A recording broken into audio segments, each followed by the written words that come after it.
Good morning, everybody, and happy Friday. Welcome back to your Lunch Break Live. My name is Ivana. If you are new here, if you're not, thank you for coming back. And as you probably know, this week has really been consumed with coverage from Hurricane Sally and the destruction that hurricane caused. Remember, it hit the Alabama Gulf Coast the first time a hurricane's done that in 16 years since Hurricane Ivan. And interestingly, it was about the same day, I believe, that it hit as well. So there were, unfortunately, there was a lot of destruction on the Alabama beaches. And one of our own reporters, we had several, but today I'm joined by one of our reporters, John Sharp. He was one of several who was able to get down to Orange Beach, to the area, Dauphin Island, and tour the damage, see what was happening in that region. So John is joining me today. We're going to talk a little bit about what he saw on the beaches after all of this destruction, and we'll also show you some pictures. So John, I know it's been a long week. Thank you for joining me here. I know you went out to the beaches yesterday. Tell us what that was like.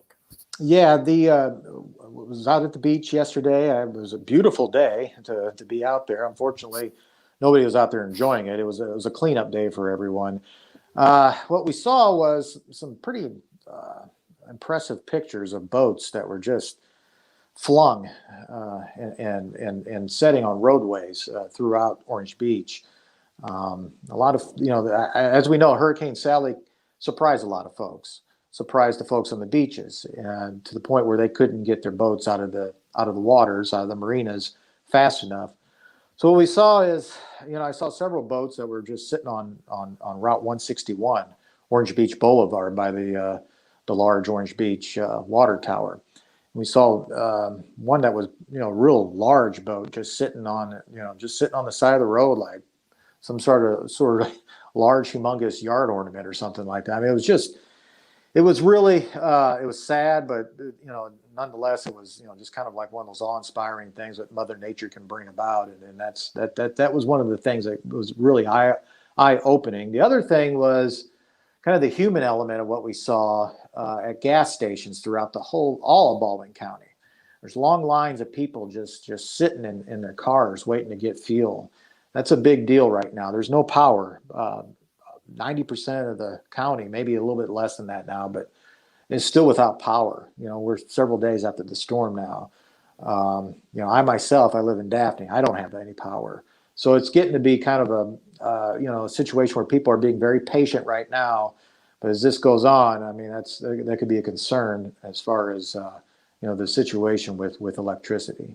And that's something that I know you say everybody's being patient and understanding, but it can be really hard to do when you're without power, to be without air conditioning in this September Alabama weather. We know that is luckily in Birmingham today, we've got more of a fall day, but we know that is not typical, especially in South Alabama, without just basic, the refrigerator, the air conditioning, the lights, just typical things we kind of take for granted until you go without them. So people being patient on that is totally it's something that I think is a lot easier said than done. And that, especially being without power yourself. Yeah, it is a lot easier said than done. And I see it, social media being social media sometimes. There's a lot of folks saying, well, people complain about not having power and they should be thankful. And that's usually comments coming from people that have power. So I find that ironic sometimes, but yeah, it's difficult. There's patients are being the patient level's being pushed right now, but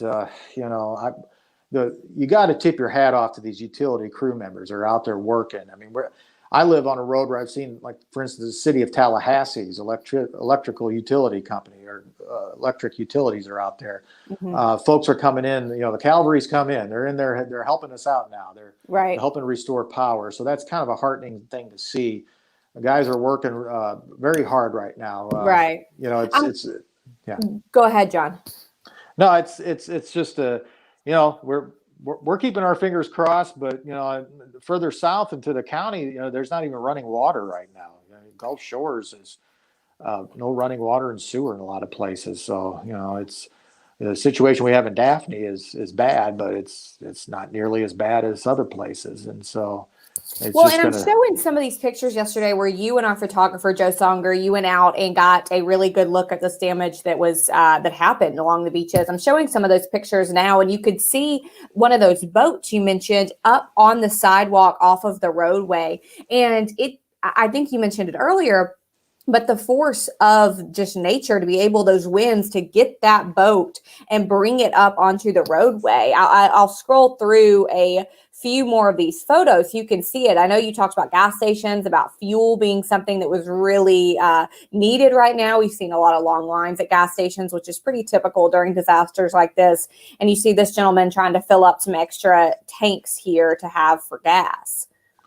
Yeah, we stopped at the outside the Alberta Farmers Co-op. Some really nice people that run that place, and they were very generous with their time and talking with us. But we saw a line of vehicles that were backed all the way up to US 98. Now that's several blocks long, and basically what it amounted to is some folks were waiting an hour and a half to 2 hours just to get their tanks filled with fuel, so they can take it back home and fill up their generators or whatever have you. So. And let's keep in mind too, I don't know if people can see it. I know most of our eyes are probably not that good, but there is a little sign on that gas tank that says fuel is limited to 50 gallons per person. And for that exact reason, I'm sure, John. Yeah, exactly. And some of these gas stations are running out of fuel too. I mean, again, at the Alberta Farmers Co-op, I talked to the owner there, the manager. He had told me that they were staying open until 7 o'clock that day. We were there about 4 o'clock in the afternoon. He said they were staying open until 7, but he was really stressing over the fact that they might run out of fuel and have to turn away a lot of those folks that were waiting in line. And I really don't know if that happened or not. We left by then, a little bit thereafter, but I'm sure it probably did have to happen because, again, the line was way, it was just like, it was impressive to see. Wow. Well, and we're seeing here some pictures of flooding. And again, this was taken, we can see the caption here. This was taken in somewhere in the Baldwin County region yesterday. And this was yesterday. Keep in mind that storm hit Tuesday morning, hit this region. Yesterday was Thursday. So even after several days of not as much rain, this is still the flooding situation. Well, I think Orange Beach had somewhere around 30 inches of rain, so that's just a massive amount of water all at once. And we saw flooding going in the Gulf Shores. Some roads are still flooded out, or what you would describe as impassable. The road leading through Gulf State Park, it was flooded yesterday. I don't know if that situation has improved much or not, but there, while there is a lot of flooding, a lot of those situations were starting to naturally resolve themselves. So that was a good thing to see as well. That right there, that picture, Ivana, that's a very tragic situation. That's in Daphne.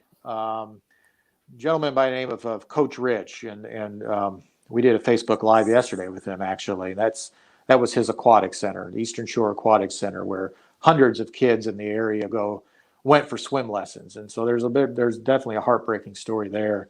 I'm hopeful to have a little bit more of a story on AL.com about that. But and again, I know y'all did a live video from our drone, which gives you kind of a bird's eye view of that center. And as you said, it was just so sad. That whole aquatic center is just gone. It's just completely destroyed. Yeah, and he doesn't have any insurance either, so that's the big concern. He wants to rebuild, but he has no insurance.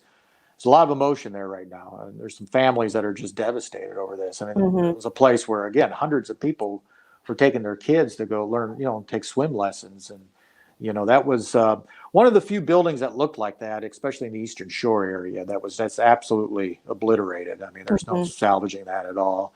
And one of my producers, luckily, has put a link into our comments with a article we have on ways you can help. So if you see these pictures and it's just completely devastating to you, you can find more information on how to help the people and places affected by this hurricane there. Now, John, we've seen so many pictures of downed trees, and it's almost easy to get desensitized to them because they're just trees that keep getting downed. But here's one that is on top of a structure, it looks like here.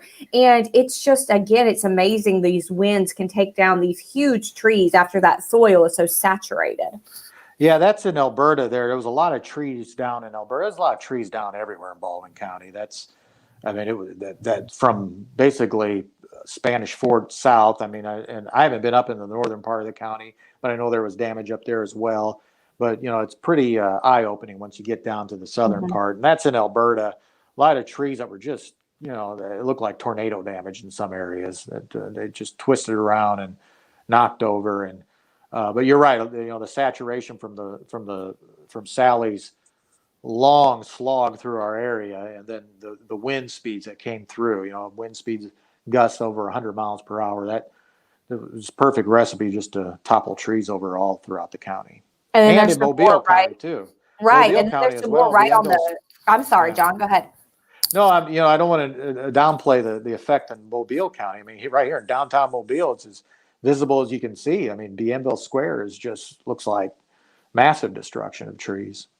Those trees, we had our Lawrence Becker go out and show us those trees the other day, and the huge oak tree that is down there. And there's another one that seemed to be pulled up from the concrete.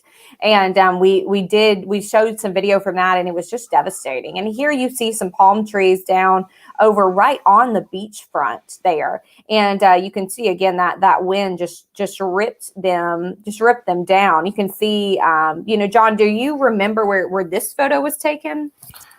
That I believe might be the Hangout. There are some iconic businesses in Gulf Shores that a lot of tourists would easily identify with. The Hangout's one of them. Interestingly enough, they're open today, providing water and food and electrical, I believe, electronic services for people that might need it. So they're pushing as best as they can. The Souvenir City took a big hit as well. That's right down there by Beach Boulevard and Gulf Shores.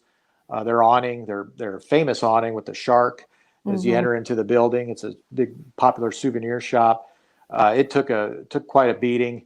We saw that up and down Gulf Shores. I'm curious about Waterville. I know that got flooded. The waters had receded though yesterday, so it's hard to say what kind of damage has been incurred over there. But Gulf Shores and Orange Beach Tourism put out the announcement that they do not want tourists there until I believe it's the date is September 27th, so another 10 days. It's just right now they need the locals in that area. They don't need to be. We don't need a whole basically a bunch of tourists coming in and wanting to have a good time when it's just Right. not a good situation at all, where you don't have running water or power. So yeah. And so many of us too, here's that Souvenir City you talk about, so many of us, especially that grew up here in Alabama, have fond memories of going down to Orange Beach, to Gulf Shores. And I have family in Gulf Shores, people who I consider my family. And I just do not remember a summer without going to this Souvenir City, without being in that region. And it is just, I think, so many people like me, even who don't live in South Alabama, don't live on the coast, but it's such a huge part of our lives, and it's such a huge part of our memories. And seeing pictures like this of Souvenir City with that awning just completely on top of that shark is just heartbreaking. Yeah, you're right. It is, and that awning did take a beating there. And I know CNN was down there broadcasting live when we were down there yesterday, taking pictures. And that they were relocating, I believe, to Pensacola, which is Scambia. Now, I'm not sure if we lost John. We know that we have, John did not have power at his house and had to actually relocate to our offices in Mobile to get some power. So he might have run out of power here. So I'll wrap up with just saying my producer has put links to all of these things John and I were talking about, those photos, the drone video, and other links there that you can check out to see our full coverage of Hurricane Sally. I do want to leave you with a quick update about the governor and her plans for touring the region today. Now, Governor Ivey will do a helicopter flyover this morning of Fort Morgan, Gulf Shores, and Orange Beach. She will then be briefed by officials, which is not open to the public, but that will be followed by a noon press conference. And then following that, the governor will do another helicopter flyover, and then we will have, again, another update from the governor at 3 p.m. So The governor is planning to go down, see the destruction on the beaches and in the South Alabama region today. That was starting this morning, and she will be there throughout the afternoon. Excuse me, it's Friday. So keep up with all of your news on AL.com of that visit and of the aftermath of Hurricane Sally. Thank you all so much for watching. If you are in the coastal region, please be safe and just try to power through. I guess power is probably not the best phrase to use, but just try to get through this. We're thinking of you, and have a good weekend.